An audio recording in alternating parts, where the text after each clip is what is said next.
Asanti sana gavana mtarajiwa wa Kakamega. Kwa majina anaitwa Wafula Odilo, mimi ndio speaker wa Busia. Na leo nimeleta rambirambi kutoka kwa watu wa Busia, kwa watu wa Kakamega, kwa gavana wetu mtarajiwa. Pole sana kwa kupoteza mama.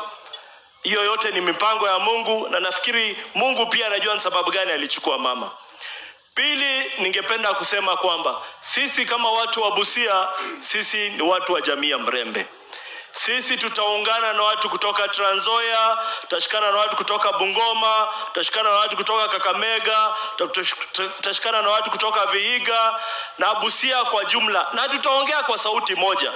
Boni Khalwale umekuwa kituongoza kwa muda mrefu sana, na umeshatuambia kwamba sauti yetu iko hapa karibu na sisi. Na sauti yetu ni nani? Sifuna. Kwa hivyo Disemba, ndugu yetu, sijui atakifanya Buhungu, sijui inaitwa Buhungu 3, pia sisi tutakuja kufanya yetu Kakamega. Wapenda wasipope? Ama nyinyi mnaogopa? Kwa hivyo tutakuja Kakamega kupanga hiyo mambo. Kitu ya pili, ndugu yangu, heshima si utumwa.